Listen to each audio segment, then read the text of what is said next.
HTML code is the set of instructions that tell the computer how to structure and display a web page. If you created your own web page from scratch, chances are you used HTML.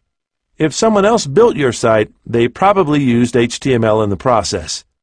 If you're not familiar with HTML coding, I suggest seeing my lesson on learning HTML. Otherwise, feel free to follow along and watch.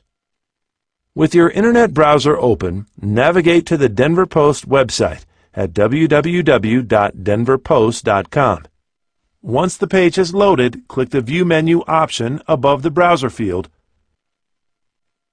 and from the drop-down menu, click Source. A text editor opens, and here's the HTML code for the home page of the Denver Post website.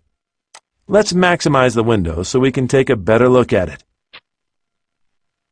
The meta information for our site is located in the header portion of the HTML code. This remains mostly invisible to our visitors, but it is very important to search engines.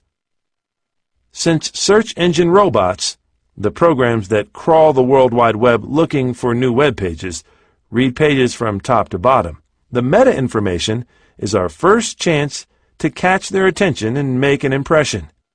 Meta information is the HTML code that includes, at a glance, the details of what is on that page.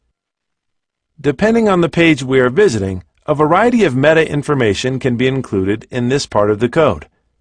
For the purposes of SEO, let's look at meta title, meta description, and meta keywords. We need to make sure that the meta title includes the keyword we are looking to rank for. It should be as close to the beginning of the title as possible.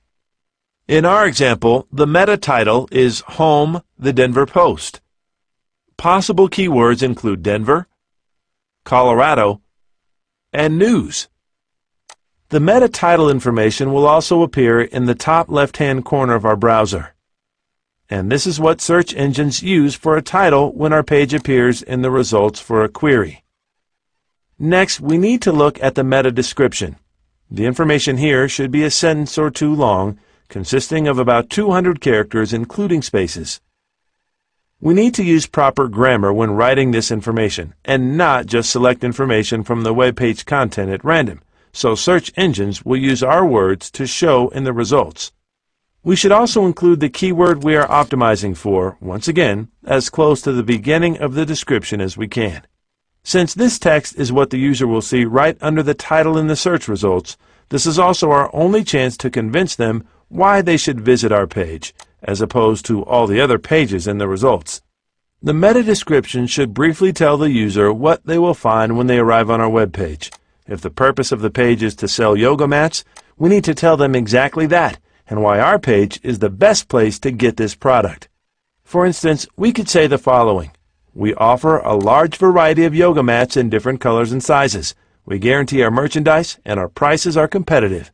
Order today and receive a 10% discount. Just as any other good sales pitch, the meta description should include benefits followed by features and a call to action.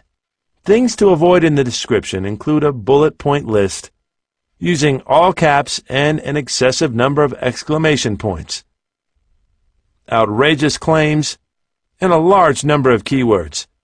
An example of what not to do would be, yoga mats for sale. Get your yoga mats here. Best, cheapest yoga mats in the world. Green yoga mats, yellow yoga mats, white yoga mats. This does not benefit the user. And this format forces Google to look elsewhere on our page for information to include in the results. As a result, we miss a golden opportunity to bring visitors to our page. The meta keywords are the third part of the meta information for our web page. Although meta keyword information was used extensively in the past, for a variety of reasons, search engines have been largely ignoring them over the past few years. Since they are no longer as important in the HTML code, we will not cover them in depth in this lesson.